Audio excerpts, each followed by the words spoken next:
এক সময় শাসন বংশের এক প্রবল পরাক্রান্ত শাহেনশাহ প্রাচ্যের এক বিশাল সুলতানিয়তের শাসক ছিলেন। তার ছিল বিরাট সৈন্যবাহিনী, অগণিত কৃতদাস, আর ছিল পিয়ারা প্রজাবৃন্দ। তার দুই পুত্র, বড়টি দীর্ঘকায়, সুঠামদেহী যোদ্ধা, আর ছোটটি ছিল বেটে খাটো কিন্তু যুদ্ধবিদ্যায় জাদরেল। দুজনেই দুর্ধর্ষ ঘোড়সওয়ার। বড়টির তাগাদ আর বুদ্ধি ছোটর তুলনায় কিছু বেশি। হুকুমতে তার জুড়ি ছিল না কেউ। প্রজাদের সুখ দুঃখ, অভাব অভিযোগ দরদ দিয়ে বুঝত।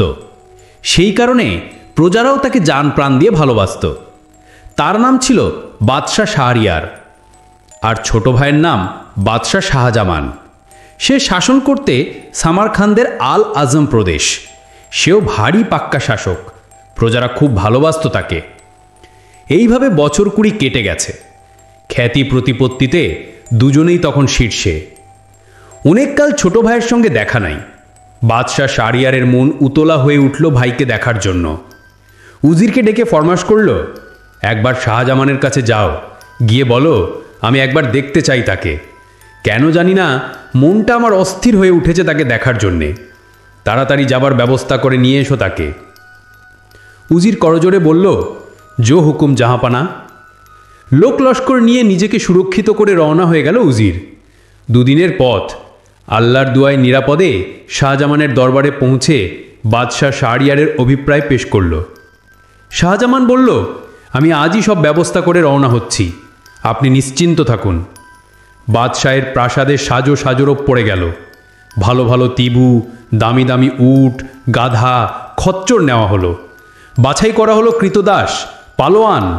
তারপর উজিরকে শাসকের ক্ষমতায় বসিয়ে রওনা হলো দাদার দেশে। বেশ খানিকটা পথ পেরিয়ে এসেছে। রাত্রি তখন দ্বিতীয় প্রহর। শাহজামানের হঠাৎ মনে পড়ল, দাদাকে যেই জিনিসটা উপহার দেবে ভেবেছিল সেইটাই সঙ্গে নিতে ভুল হয়ে গেছে। তাই আবার ফিরতে হলো প্রাসাদে। হারেমে ঢুকেই সোজা চলে এলো খাস বেগমের ঘরে। কিন্তু ঘরে ঢুকেই থমকে গেল। নিজের চোখে বিশ্বাস করতে ইচ্ছা হলো না। মাথাটা বউ বউ করে ঘুরতে লাগলো। সারা দুনিয়া আধার হয়ে গেল তার সামনে। তার খাস বেগম একেবারে বিবস্ত্রা, একটা আবলুস কালো নিগ্র কৃতদাসের সঙ্গে জড়াজড়ি করে অকাতরে ঘুমুচ্ছে। হায় খোদা, এ কি দেখালে আমাকে! আমার এতদিনের এত ভালোবাসা সবকে মিথ্যে! মাত্র কয়েক ঘন্টা প্রাসাদ ছেড়ে গেছি আমি, তার মধ্যে এই কাণ্ড! না জানি বড় ভাইয়ের কাছে থাকার কালে আর কত কি ঘটত। খাপ থেকে তলোয়ার খুলে প্রচণ্ড এক কোপে দুজনকেই দুখানা করে ফেলল শাহজামান। আর কালবিলম্ব না করে আবার দাদার উদ্দেশ্যে পথে বেরিয়ে পড়ল। দুদিন দুরাত্রি চলার পর বড় ভাইয়ের শহরে পৌঁছল সে। ভাইকে পেয়ে বাদশাহ শাহরিয়ার আনন্দে আত্মহারা। সারা প্রাসাদে হৈ হইচই পড়ে গেল। ভাইকে বুকে জড়িয়ে আদর করল। কতকাল পরে দেখা, কত কথা জমা হয়ে আছে, সব যেন এক নাগাড়ে বলতে চায় শাহরিয়ার। কিন্তু শাহজামানের মুখে কোনো হাসি নাই। বিষাদের ছায়া নেমে এসেছে তার দেহে মনে। বড় ভাইয়ের আনন্দে তাল দিতে পারল না সে। কোনো রকমে হু না বলে কথার জবাব দিতে থাকলো। তার মনে তখন সেই একই প্রশ্ন, এত প্রেম ভালোবাসা পায়ে দোলে কি করে সে পরপুরুষের সঙ্গে ব্যভিচার করতে পারল?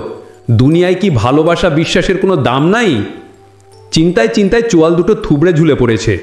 সারা দেহটা যেন বৈশাখী ঝড়ে বিধ্বস্ত এক শাল গাছ। শাহজামানকে চিন্তাক্লিষ্ট দেখে শাহরিয়ার ভাবে, নিজের দেশ ছেড়ে এসে ভাই বোধহয় স্বস্তি পাচ্ছে না, নানা চিন্তায় উদ্বিগ্ন হয়ে পড়েছে। সেদিন আর কথা না বাড়িয়ে বিশ্রাম করতে বলে চলে গেল। পরদিন সকালে আবার এলো ভাইকে দেখতে। দেখলো সেই একই অবস্থা। খানাপিনা প্রায় করেনি বললেই চলে।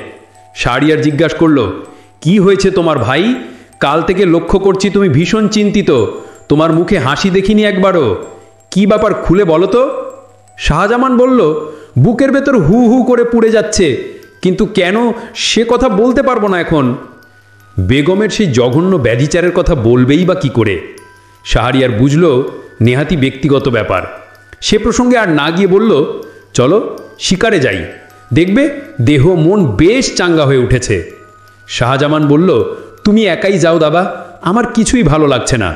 শিকারে গেলেও ভালো লাগবে না, বরং তোমার আনন্দ মাটি করে দেব আমি। শাহরিয়ার আর ঘাটাঘাটি করল না তাকে। একাই বেরিয়ে পড়ল শিকার সন্ধানে। সঙ্গে গেল লট বহর, লোক লস্কর। এলাহি ব্যাপার। প্রাসাদের যে ঘরে শাহজামানকে থাকতে দেওয়া হয়েছিল সে ঘরের জানলা দিয়ে ওপাশের বাগিচা দেখা যায়, নানা ফুলের গাছে ভরা। মাঝখানে শান বাঁধানো বিরাট এক চৌবাচ্চা, তার মাঝখানে এক জলের ফোয়ারা অবিরাম ধারা বর্ষণ করে চলেছে। বড় সুন্দর, বড় মনোরম। প্রাসাদের পিছনের দরজা খুলে গেল, আর সঙ্গে সঙ্গে কিলবিল করে বেরিয়ে এলো 20টা দাসী আর 20টা কৃতদাস। আর তাদের সঙ্গে এসে যোগ দিল স্বয়ং বেগম সাহেবা।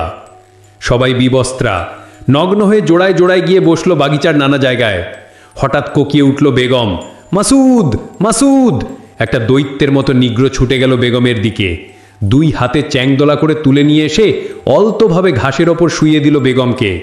তারপর নিগ্রোটার ওই বিশাল বপুর ওথাল পাথাল পেছনে পিষ্ট হতে থাকলো বেগমের কুসুম কোমল দেহটা। এইভাবে চলতে থাকে সুরত সারা রাত ধরে। বেগমের ইঙ্গিতে তার দাসদাসীরাও একই রঙ্গে মেতে ওঠে। এই দৃশ্য দেখে নিজের মনে খানিকটা সান্ত্বনা পায় শাহজামান। হায় খোদা, দাদার দুর্ভাগ্য তো দেখছি আমার চেয়েও বেশি। বুকটা ঈষৎ হাসকা বোধ করল। একটু শরাব নিল, একটু খানা খেলো। ধীরে ধীরে চাঙ্গা হতে লাগলো দেহ মন। এদিকে বাদশাহ শাহরিয়ার শিকার শেষে প্রাসাদে ফিরে ভাইয়ের কুশলাদি জিজ্ঞাসা করতে গেল। দেখে খুশি হলো ভাই তার বিষণ্ণ দশা কাটিয়ে বেশ চাঙ্গা হয়ে উঠেছে। পরদিন সকালে এসে শাহরিয়ার প্রশ্ন করে, কেমন করে আবার খুশ মেজাজ ফিরে পেলে ভাই? শাহজামান বলল, তবে বলি শোনো, কেন আমি এমন বিষাদে ডুবে গিয়েছিলাম। যখন তুমি তোমার উজিরকে পাঠালে আমার কাছে, আনন্দে নেচে উঠল আমার মন।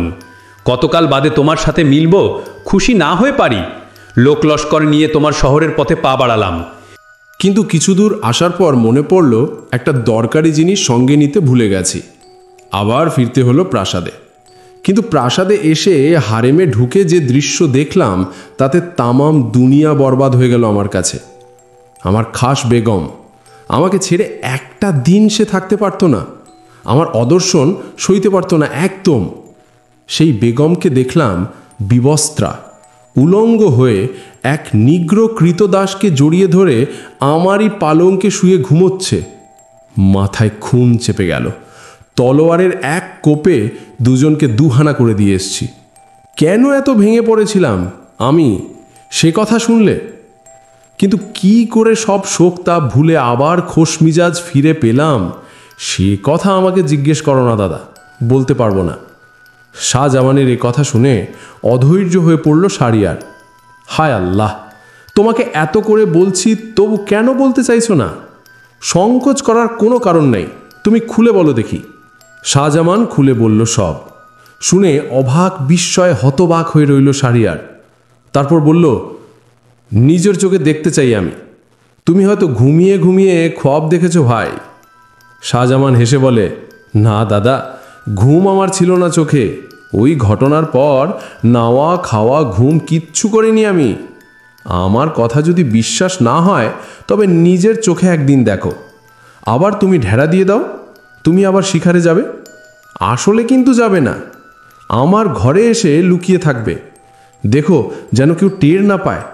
তারপর নিজের চোখেই দেখতে পাবে ওদের সব কাণ্ড কারখানা। তিল মাত্র দেরি না করে তক্ষুনি ঢেড়া পিটিয়ে সবাইকে জানিয়ে দেওয়া হলো বাদশাহ যাবেন শিকারে। আবার সাজো সাজো রব, লটবহর, লোক লস্কর নিয়ে রওনা হলো বাদশাহ শাহরিয়ার। বাদশার খাস নৌকর ছিল 2টি, খুব বিশ্বাসী। ওদের বলল, আজ রাতে আমি তাঁবুর বাইরে যাব, কিন্তু সাবধান, কাক পক্ষীও যেন জানতে না পারে। যদি কেউ আমার সঙ্গে দেখা করতে চায়, স্রেফ ভাগিয়ে দিবি, বলবি বাদশার তাবিয়াত আচ্ছা নাই, দেখা হবে না, তার বারণ আছে। তা সে স্বয়ং উজিরও যদি আসে, তাকে ওই একই কথা বলে ফিরিয়ে দিবি, বুঝলি? রাত যখন ঘনিয়ে এলো, এক ফকিরের ছদ্মবেশে তাঁবু থেকে বেরিয়ে পড়ল শাহরিয়ার। হন হন করে হেঁটে চলে এলো প্রাসাদের খিড়কির দরজার কাছে। এদিক ওদিক দেখে নিয়ে টুক করে ঢুকে পড়ল। তারপর সোজা শাহজামানের ঘরে। সেই জানালার পাশে বসে অপলক চোখে তাকিয়ে রইল বাগিচার দিকে। ঘণ্টাখানেক বাদে হারেমের পিছনের দরজা খুলে গেল, আর হুড়মুড় করে বেরিয়ে এলো 20 জোড়া দাসদাসী। আর এলো বেগম। আবার সেই নিক্কারজনক ঘটনার পুনরাবৃত্তি, হুবহু এক। শাহরিয়ার নিজের চোখে বিশ্বাস করতে পারছিল না। এই ব্যভিচারিণীকে সে এতকাল বিশ্বাস করেছে, ভালোবেসেছে। ঘৃণায় রিড়ি করে ওঠে সারা শরীর। রাত্রি শেষ হয়ে আসে, ওরা আবার ঢুকে পড়ে হারেমে। ইত্যাকার দৃশ্য দেখে শারিয়ারও পায়ের তলার মাটি সরে যেতে থাকে। শাহজামানকে বলল, ঢের হয়েছে, চলো ভাই, এই নরক থেকে, এই পাপ পুরী থেকে আমরা কেটে পড়ি। এমন দেশে যেতে চাই যেখানে এই সব অনাচার, ব্যভিচার নাই, প্রতারণা, বিশ্বাসঘাতকতা নাই। আমাদের মতো আর কোন হতভাগ্যের সন্ধান মেলে কিনা তাও একবার খুঁজে প্রক্ষেপে দেখি। শাহজামানেরও সেই কথা। এই বিশ্বাসঘাতকতা, এই প্রতারণার দুনিয়ায় বেঁচে থাকার চেয়ে মৃত্যু অনেক ভালো। সেই রাতেই প্রাসাদের খিড়খির দরজা দিয়ে নিরুদ্দেশের পথে বেরিয়ে পড়ল তারা। দিনের পর দিন, রাতের পর রাত চলতে থাকে। অবশেষে একদিন এক সমুদ্রের উপকূলে এসে হাজির হলো। নির্জন সৈকত, কাছের এক বটবৃক্ষের ছায়ায় বসে বিশ্রাম করতে থাকে তারা। ঘণ্টাখানেক কেটেছে। হঠাৎ নজরে পড়ল দূরে সমুদ্রের মাঝখানে এক ধোঁয়ার কুণ্ডলী ক্রমশ আকাশের দিকে উঠে যাচ্ছে। ধীরে ধীরে ওই কুণ্ডলীটা এক বিকটাকার আফ্রিদি দৈত্যের রূপ ধারণ করল। এই না দেখে দু ভাইয়ের অন্তরাত্মা কেঁপে উঠল। দৈত্যটা কূলের দিকে এগিয়ে আসছে। উপায়ন্তর না দেখে গুড়ি বেয়ে গাছের ডালে গিয়ে বসল দুজনে। লম্বা লম্বা পা ফেলে ওদের ধাঁচের দিকেই এগিয়ে আসতে লাগলো আফ্রিদি। ভয়ে বুক শুকিয়ে গেল। আরও কাছে আসতেই নজরে পড়ল তার মাথায় বিরাট একটা বাক্স। গাছের তলায় এসে বাক্সটা নামিয়ে বসে পড়ল সে। বাক্সটার ভেতর থেকে একটা লোহার সিন্দুক বের করল। সিন্দুকটা খুলল। কি আশ্চর্য! তার মধ্যে থেকে বেরিয়ে এলো বেহেস্তের পরীর মতো পরমা সুন্দরী এক যুবতী। কি তার রূপের ছটা! গাছের তলাটা আলোয় ঝলমল করে উঠল। কাব্য করে বলতে গেলে বলা যায় তার রূপের আলো সকালবেলা সূর্য ওঠার মতো। আঁধার রাতেও যদি আসে দিনের আলো দেখি। দেহটা কি সূর্যকণায় গড়া, মরি মরি ধার করা রহস্যের ওড়নায় ঢাকা, নিরন্তর বন্দী হয়ে আছে বুঝি চাঁদ। তামাম দুনিয়ার যত পৌরষ প্রেম পায়ে থাকে তার।